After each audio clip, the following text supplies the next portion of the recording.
नमस्कार, सत्यहिंदी.com पर आपका स्वागत। मैं हूं शैलेश।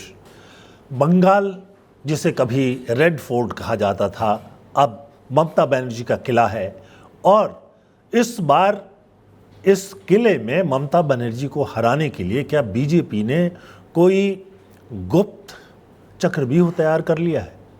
क्या कोई रणनीति ऐसी बनाई गई है कि इस बार किसी भी तरह से ममता बनर्जी को हरा दिया जाए? और इसमें कौन कौन साथ आ रहा है? बीजेपी की वो गुप्त रणनीति क्या हो सकती है? बंगाल के कई पत्रकारों और राजनीतिक लोगों से बातचीत के बाद कुछ मुद्दे मेरे सामने आए हैं और वो आपके सामने रख रहा हूं मैं।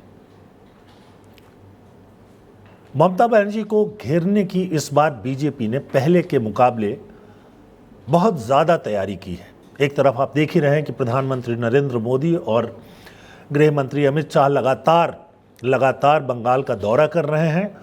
दूसरी तरफ ममता बनर्जी को घेरने के लिए चुनाव आयोग का भी उपयोग किया जा रहा है। ये तृणमूल कांग्रेस की शिकायत है। तृणमूल कांग्रेस का आरोप है कि चुनाव आयोग जो है वो केंद्र सरकार के इशारे पर काम कर रहा है। और हाल में चुनाव आयोग ने जिस तरह से 30 बड़े अधिकारियों का तबादला किया रातों रात, उससे लगता है कि कहीं ना कहीं से कोई रणनीति पहले ही बना ली गई थी और चुनाव आयोग उस रणनीति का एक हिस्सा दिखाई देने लगा है। बंगाल के मुख्य सचिव को बदल दिया गया, वहाँ के गृह सचिव को बदल दिया गया, वहाँ के पुलिस महानिदेशक यानी डीजीपी को बदल दिया गया, कोलकाता के जो पुलिस अधिकारी हैं उनको बदल दिया गया, 13-14 जिलों के पुलिस अधिकारियों को हटाया गया, कई जिलों से डीएम हटाए गए, 30 से ज़्यादा की संख्या पहुँच चुकी है। आखिर क्यों इनको हटाया गया? इन अधिकारियों की गलती क्या है? क्या कारण है कि इनको ऐन चुनाव से पहले न केवल चुनाव आयोग ने बाहर कर दिया, बल्कि ये भी कहा है कि जब तक चुनाव खत्म नहीं होता तब तक इनको ऐसा कोई काम नहीं दिया जाए जिससे कि वो चुनाव में किसी भी तरह से दखल कर सके या फैसला लेने की स्थिति में हो। यहाँ एक बात मैं साफ कर दूं कि जब चुनाव की घोषणा हो जाती है तो अधिकारियों पर नियंत्रण जो है वो चुनाव आयोग का हो जाता है और उतने दिनों के लिए चुनाव आयोग तय कर सकता है कि कौन एसपी रहे, कौन न रहे, कौन डीएम रहे, कौन न रहे। और ये काम किया गया। अब बंगाल के ही अधिकारी वहाँ लगाए गए हैं, लेकिन उसके बावजूद ये सवाल तो उठ ही रहा है कि आखिर उन अधिकारियों के ऊपर कोई आरोप था क्या? अगर आरोप नहीं था तो उन्हें क्यों हटाया गया? तो एक तरफ ये मुद्दा है। दूसरी तरफ बीजेपी ने इस बार एक ऐसी रणनीति लगता है बना लिया है कि ममता बनर्जी और उनकी पार्टी के प्रमुख लोगों को हर चुनाव क्षेत्र में घेर दिया जाए। और इसलिए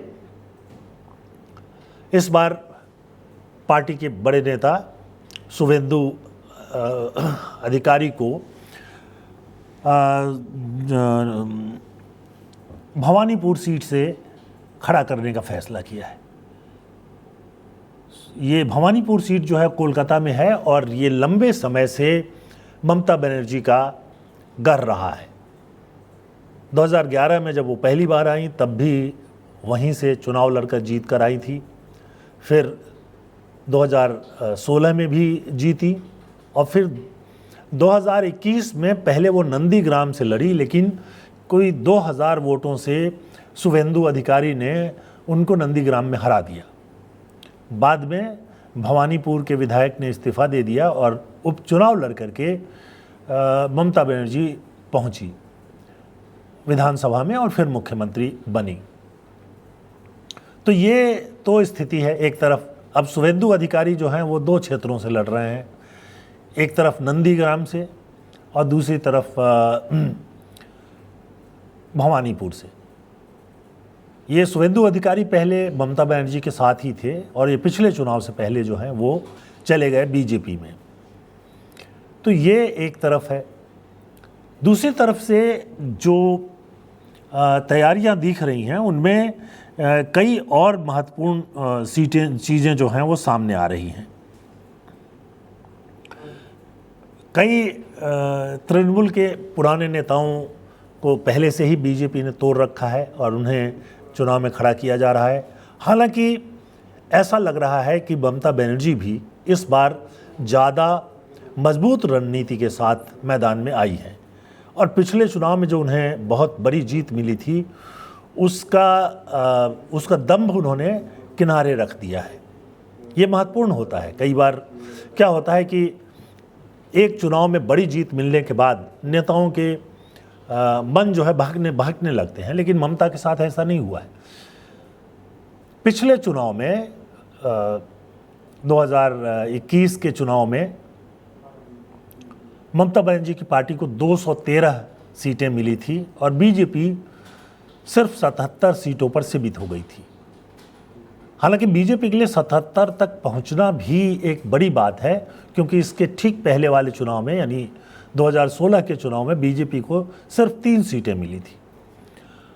और 2021 के चुनाव में जो और एक बड़ी महत्वपूर्ण बात हुई वो ये कि वहाँ करीब 30 सालों तक सरकार में रहने वाले लेफ्ट फ्रंट का सफाया हो गया और कांग्रेस भी साफ हो गई।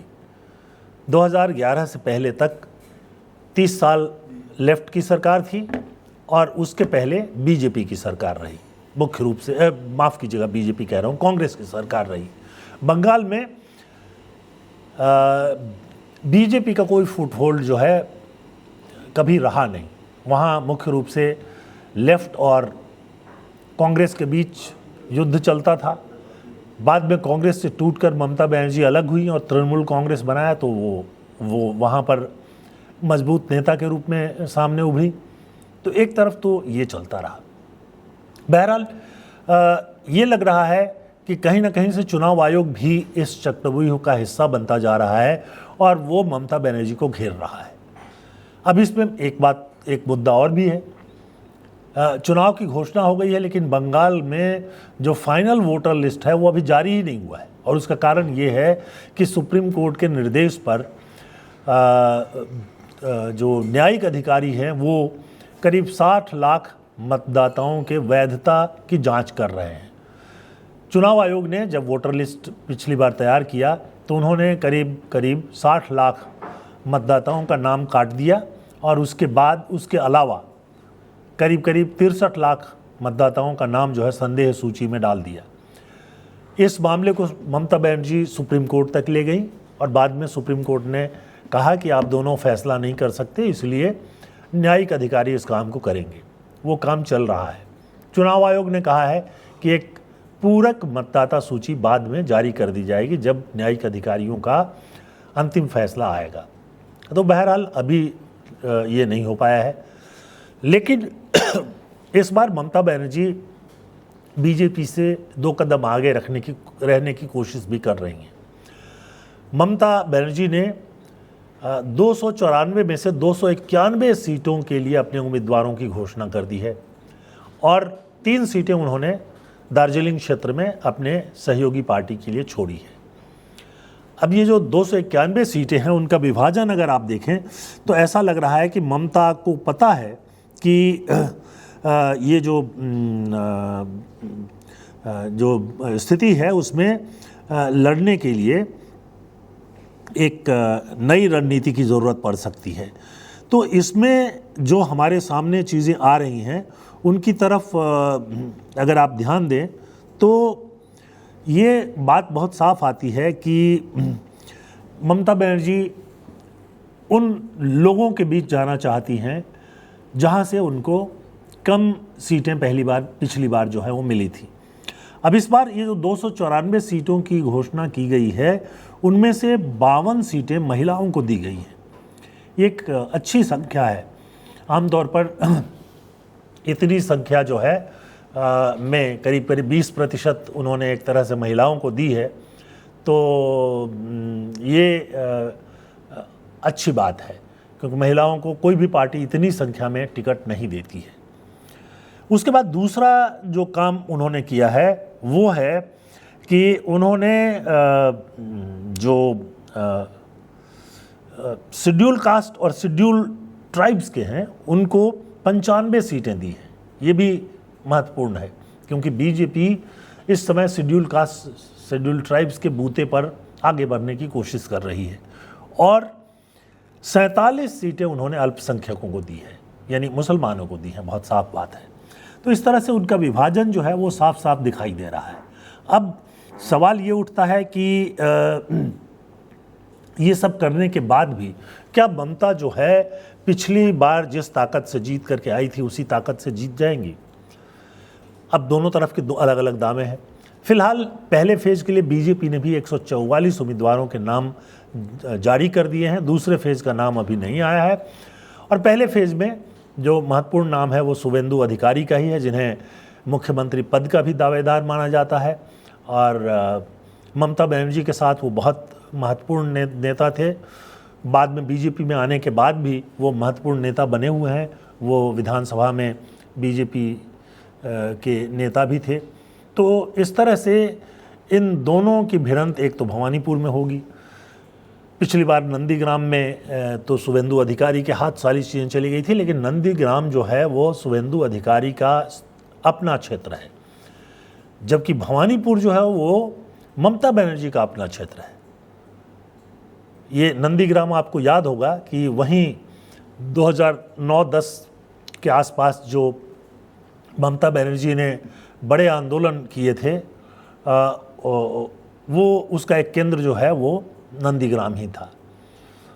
तो और उसी आंदोलन के साथ जो है वो शुभेंदु अधिकारी उभरे थे।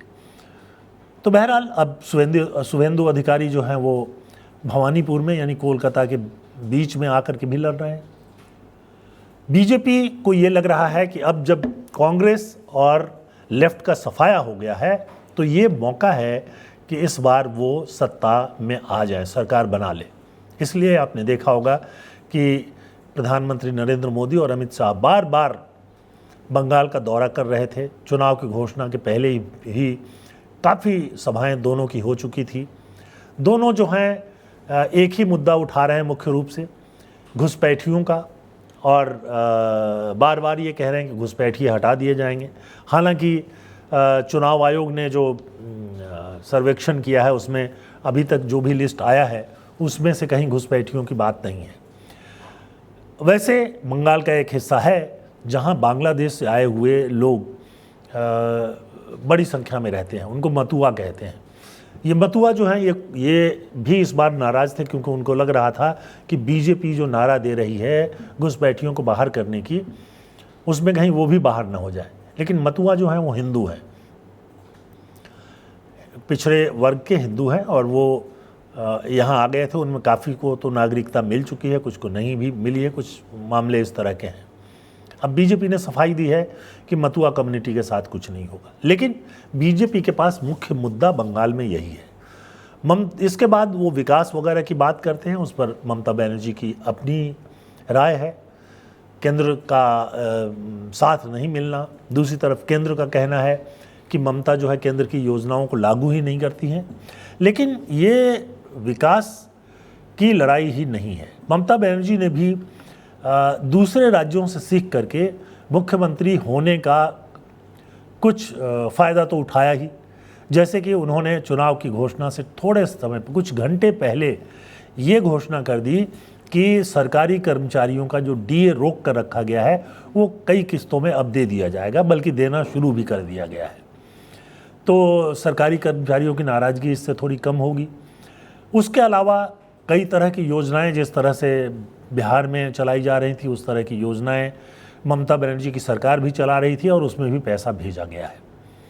तो ये एक तरफा नहीं है। यहाँ पर ये ऐसा नहीं हो सकता कि बीजेपी जो है वो सारा फ़ायदा ले ले। लेकिन जो ये चक्रव्यूह बना है, सवाल ये है कि अधिकारी बदल दिए गए हैं। क्या अधिकारी जो हैं मतदान के बाद भी कोई भूमिका निभाएंगे? क्या मतदान के दौरान भी उनकी भूमिका होगी? ये महत्वपूर्ण बात है। और चुनाव आयोग इस पर कोई जवाब नहीं दे रहा है। हालांकि ममता बनर्जी से लेकर के तृणमूल कांग्रेस के सारे नेता इस पर बोल रहे हैं। सारे नेता ये कह रहे हैं कि ये अनुचित हो रहा है, चुनाव आयोग अपना काम करता जा रहा है। तो बहरहाल इस पूरे मुद्दे पर आपकी क्या राय है? आप अपनी राय बताइए। हमारे यहाँ चुनाव में जिस तरह से इस समय हो रहा है, क्या वो उचित है? जैसे बिहार के चुनावों में हुआ कि चुनाव से ठीक पहले जो कुछ मतदाताओं के अकाउंट में पैसे भेज दिए गए, चाहे जिस नाम पर भी भेजा गया हो, और फिर वहाँ भी SIR के नाम पर मतदाताओं के नाम काटने से लेकर तरह तरह के आरोप थे। चुनाव आयोग की भूमिका थी। वहाँ तो सत्ता में नीतीश कुमार ही थे और फिर वो सत्ता में लौट गए। हालांकि अब वो राज्यसभा में चुन लिए गए हैं, तो जाहिर सी बात है कि मुख्यमंत्री का पद छोड़ेंगे। बहरहाल अपने गठबंधन को, जिसमें BJP शामिल है, उसको एक और मौका तो उन्होंने दिलवा ही दिया। तो बंगाल में क्या होगा, क्या सोचते हैं आप? जो रणनीति बनाई गई है ममता बनर्जी और उनकी पार्टी तृणमूल कांग्रेस को हराने की, वो रणनीति उचित और लोकतांत्रिक है या नहीं है? चुनाव आयोग जो काम कर रहा है वो उचित और लोकतांत्रिक है, कानून सम्मत है कि नहीं है? इस पर अपनी राय कमेंट सेक्शन में ज़रूर दीजिए। एक और अनुरोध है कि आप हमारा जो चैनल है उसको सब्सक्राइब कीजिए, हमारे प्रोग्राम्स को लाइक कीजिए और सत्य हिंदी के सदस्य बनिए। सत्य हिंदी की सदस्यता का अभियान इस समय चल रहा है। आप हमारे वेबसाइट satyahindi.com पर जाइए और वहाँ एक बटन है सदस्यता के लिए, उसको दबाइए। उसमें कुछ सूचनाएं आपको मिल जाएंगी और आप उसके ज़रिए सदस्य बन सकते हैं, हमारी सहायता कर सकते हैं। और लोकतांत्रिक ढांचे को बरकरार रखने में मीडिया का एक महत्वपूर्ण रोल होता है। और हमारे जैसे चैनल जो किसी पार्टी से, किसी पूंजीपति से कोई पैसा नहीं लेते हैं, उनके लिए हमारे दर्शक और पाठक जो हैं वही महत्वपूर्ण है। तो देखिए कि आप क्या कर सकते हैं। आज के लिए बस इतना ही। बहुत बहुत धन्यवाद। नमस्कार।